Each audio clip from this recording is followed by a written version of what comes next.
नमस्कार दोस्तों, कैसे हैं आप लोग। उम्मीद करता हूं आप लोग बहुत अच्छे होंगे और आपकी तैयारी बहुत अच्छे चल रही होगी। दोस्तों, जैसे कि पता है कि आपको कि हम यूपी ट्रिपल एससी से जुड़े हुए सभी अपडेट आपको अपडेटेड कराते हैं और आज हम एक बेहतरीन अपडेट के साथ आपके सामने उपस्थित हुए हैं और वह अपडेट क्या है आपको बताना चाहेंगे।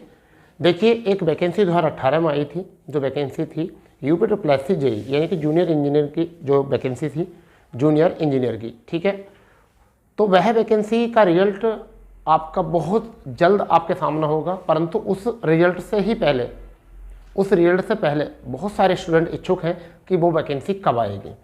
अब दोबारा से वो वैकेंसी कब आएगी, क्योंकि 2018 की बहुत पुरानी वैकेंसी हो चुकी है। जैसा आपने देखा कि बीपीओ की परीक्षा जो थी वह परीक्षा के बाद ही उसका नोटिफिकेशन दे दिया था 2023 वाले का। तो इसी तरीके से इसके भी रिजल्ट से पहले आपको ये वैकेंसी देखने को मिल जाएगी।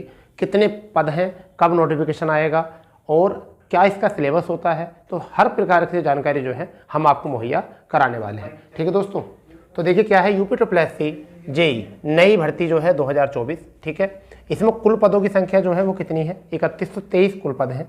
रही बात नोटिफिकेशन की, तो नोटिफिकेशन हम आपको बता देते हैं 27 जनवरी तक, 27 जनवरी 2024 तक आपका नोटिफिकेशन किसी भी दिन आ सकता है। 27 जनवरी 2024 तक आपका नोटिफिकेशन कभी भी आ सकता है, ये आपके दिमाग में होना चाहिए। और यूपी पैट यानी यूपी पैट 2022 से वैकेंसी आने वाली है। किससे आने वाली है, 2022 से वैकेंसी आने वाली है, ठीक है। और इसमें एज जो रहती है वो एज रहती है 21 से 40 वर्ष, ठीक है। और इसका वेतनमान अगर हम बात करें 9300 से लेकर 34,800 यानी ग्रेड पे जो है 4200 ग्रेड पे की वैकेंसी है। ये देखिए कितनी बढ़िया वैकेंसी है, 4200 ग्रेड पे में, ठीक है बच्चा। अब हम बात करने वाले हैं पद का नाम क्या है। पद का नाम है जेई, जिसे हम कहते हैं जूनियर इंजीनियर, और इसमें फोरमैन की भी वैकेंसी होती है। योग्यता क्या होती है इसमें, डिप्लोमा इन इंजीनियरिंग। तो इसमें बीएड वालों को भी इसमें शामिल, बीटेक वालों को भी इसमें शामिल किया जाता है। किसको, बीटेक वालों को भी इसमें शामिल किया जाता है, ठीक है। किसको, बीटेक वालों को भी इसमें शामिल भैया किया जाता है। यानी कि डिप्लोमा होना चाहिए, वो किसमें होना चाहिए, इंजीनियरिंग में आपका डिप्लोमा किया हुआ होना चाहिए। ये बात आपकी यानी कि ऐसा होना चाहिए, ग्रेजुएशन लेवल का होना चाहिए। किसका होना चाहिए, ग्रेजुएशन लेवल का होना चाहिए, जिसे हम ग्रेजुएशन बोलते हैं हम अपने शब्दों में। तो वही हमारा क्या होता है, डिप्लोमा होता है। रही बात सिलेबस की, तो दोस्तों इस बार सिलेबस जो है थोड़ा परिवर्तित हुआ था कि पहली वैकेंसियों के अनुसार। परंतु क्या था, देखिए हिंदी 25 क्वेश्चन 50 अंक के, इंग्लिश जो है 25 क्वेश्चन 50 अंक के, यानी कि हिंदी और इंग्लिश। तो ये तो थे पार्ट 1 में, यानी कि कितने में, भाग 1। दूसरे पार्ट में जो आएगा तर्क शक्ति, सामान्य अध्ययन और आपका कंप्यूटर, ये 100 नंबर का 100 प्रश्न आएंगे 300 अंक के। तो पहला पेपर जो होने वाला है वो होने वाला है 2 घंटे का पेपर रहेगा। सभी अभ्यर्थियों के लिए ये जरूरी होता है, अनिवार्य है।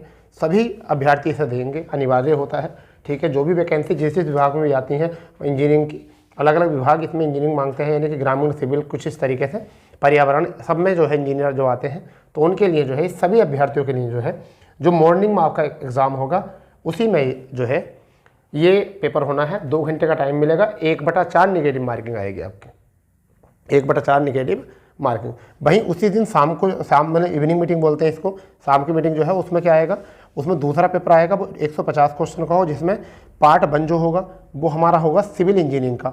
दूसरा जो होगा ग्रामीण अभियंता, यानी इंजीनियर ग्रामीण होने चाहिए, यानी कि जो ग्रामीण लेवल पर पर्यावरण पर जो काम करेंगे तो उनके लिए नीचे पार्ट 2 वाला सिलेबस आता है, पार्ट 1 ये आता है 2, मगर दोनों के लिए ये पेपर होता है। इसमें कुछ ऐसे पद होते हैं ये जो ऑप्शनल होते हैं, उनके लिए पेपर होता है, ठीक है दोस्तों। 150 प्रश्न, 600 अंक, 2 घंटे, विशेष पद, विशेष योग्यता, और इसके लिए भी 1/4 नेगेटिव। परंतु इसकी एक शर्त है, ये दूसरा पेपर जब भी चेक होता है जब कोई व्यक्ति पहला पेपर क्वालिफाई होगा। जब व्यक्ति पहला पेपर क्वालिफाई होगा जब भी दूसरा पेपर उसका क्या होगा, आपका चेक होगा। और जो व्यक्ति पहले ही पेपर में क्वालिफाई नहीं कर सका वो दूसरे पेपर को वही क्वालिफाई, उसकी कॉपी चेक नहीं होती। कुछ इस तरीके से हमने नोटिफिकेशन में इस चीज़ को देखा था, ठीक है दोस्तों। अब रही बात ये, दोबारा फिर समझ लीजिए, इसका नोटिफिकेशन जो है कब तक आ जाएगा, 27 जनवरी तक आ जाएगा। तो जो लोग भी इस जैसी योग्यता रखते हैं, इस पोस्ट की योग्यता रखते हैं, डिप्लोमा इंजीनियरिंग में रखते हैं, ठीक है, जो इस कैटेगरी में आते हैं, वो अपनी तैयारी जो है बढ़ा दीजिए, क्योंकि ये वैकेंसी बहुत बड़ी वैकेंसी है। और वैकेंसी कितनी है, 3123 वैकेंसी है। अब इसमें घटाई बढ़ाई जा सकती है, क्योंकि हमें एवरेज जो बताया गया है वो इतनी वैकेंसी बताया गया है, ठीक है। ये वैकेंसी घट के भी आ सकती है, वैकेंसी बढ़ के भी आ सकती है, क्योंकि ये बारी बात जो होती है वैकेंसी की वो घट बढ़ सकती होती है। परंतु फिलहाल में अभी जो पद हैं वो इतने पद जो हैं आपके खाली हैं, ये बात आपको थोड़ा सा मन में रखनी है। अब नोटिफिकेशन जब आएगा, अब जब नोटिफिकेशन आएगा और सारी बात जब क्लियर होंगी, तो अब जो हम बात करने वाले हैं वो 27 जनवरी में बात करेंगे। इसकी 27 जनवरी 2024 को बात करेंगे। पद का नाम आपको पता है, जेई का है, ठीक है, डिप्लोमा, ये आपका सिलेबस है। एक बार सिलेबस जो है आप डिस्प्ले पर देख लीजिए, तो मैं आपको डिस्प्ले पर सिलेबस दिखा रहा हूँ। अब वो सारा सिलेबस जो है आपका ही है, एक बार गौर कर लो इसको, ठीक है बेटा, देख लो कि क्या है सिलेबस पूरा। देखो पेपर 1 में पार्ट 1 पार्ट 2 है, पेपर 2 में पार्ट 1 पार्ट 2 है, किसके लिए क्या है, योग्यता, सारी चीज़ जो है इसमें देखो दे रखी है। आप इसको आराम से वीडियो को रोक के भी अपना सिलेबस नोट कर सकते हो, जो भी इसमें आवेदन करने योग्य है। तो ठीक है बच्चा, तो मैं उम्मीद कर पा रहा हूँ कि तुम्हें ये जो सिलेबस समझ में आ गया होगा। ठीक है दोस्तों, तो चलिए हमारे लिए आज का अपडेट यही था, और हम कोशिश करते हैं कि आपको समय समय पर जो विभागीय जानकारी है वो आपको मुहैया कराई जाए, जबकि ऑफिशियल वेबसाइट से भी पहले। ठीक है दोस्तों, तो आप चाहते हैं कि अगर हम ऐसे ही आपको ये जानकारी देते रहें, तो आपको हमारे चैनल को सब्सक्राइब करना पड़ेगा और बेल आइकन ऑन कर देंगे, जिससे कि हमारे द्वारा दी गई प्रत्येक जानकारी आपको समय से पहले मिल जाए। ठीक है दोस्तों, तो मिलते हैं अब 27 जनवरी में हम मिलेंगे, जब ये नोटिफिकेशन आ जाएगा। ठीक है, उससे पहले भी अगर आता है तो भी हम, जिस दिन ये नोटिफिकेशन आएगा अब हम उसी दिन मिलेंगे, मगर 27 जनवरी तक आपका ये नोटिफिकेशन आ जाएगा। ठीक है बच्चा, चलिए तो मिलते हैं, जब तक के लिए जय हिंद, जय भारत, वंदे मातरम।